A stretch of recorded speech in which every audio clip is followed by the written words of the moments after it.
विदर्भात उष्णतेची लाट तीव्र, तापमान 47 अंशांच्या उंबरठ्यावर। विदर्भात सध्या उष्णतेची तीव्र लाट कायम असून अनेक जिल्ह्यांमध्ये तापमानाने विक्रमी पातळी गाठली आहे। विशेषतः नागपूर, चंद्रपूर, अकोला आणि अमरावती या जिल्ह्यांमध्ये तापमान 45 अंश सेल्सिअसच्या पुढे गेले आहे।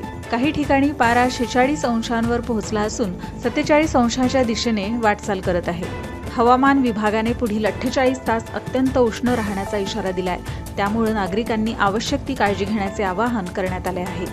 अकोला जिल्ह्यात एप्रिल महिन्यातील गेल्या 5 वर्षातील सर्वाधिक कमाल तापमानाची नोंद झाली असून तापमान सुमारे 43 अंश सेल्सिअसवर पोहोचले आहे। अमरावती जिल्ह्यात तापमान 46 अंशांपर्यंत गेले आहे। गेल्या काही दिवसांपासून विदर्भात उष्णतेची लाट सदृश्य परिस्थिती निर्माण झाली आहे।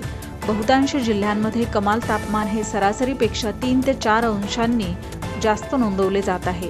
वर्धा, अमरावती आणि अकोला या भागांमध्ये सातत्याने तापमान 45 अंशांच्या आसपास राहत आहे।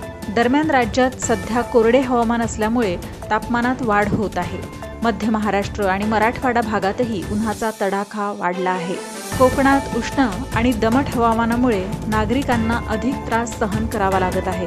हवामान विभागाच्या अंदाजानुसार संपूर्ण राज्यात सध्या कोरडे वातावरण कायम राहण्याची शक्यता आहे।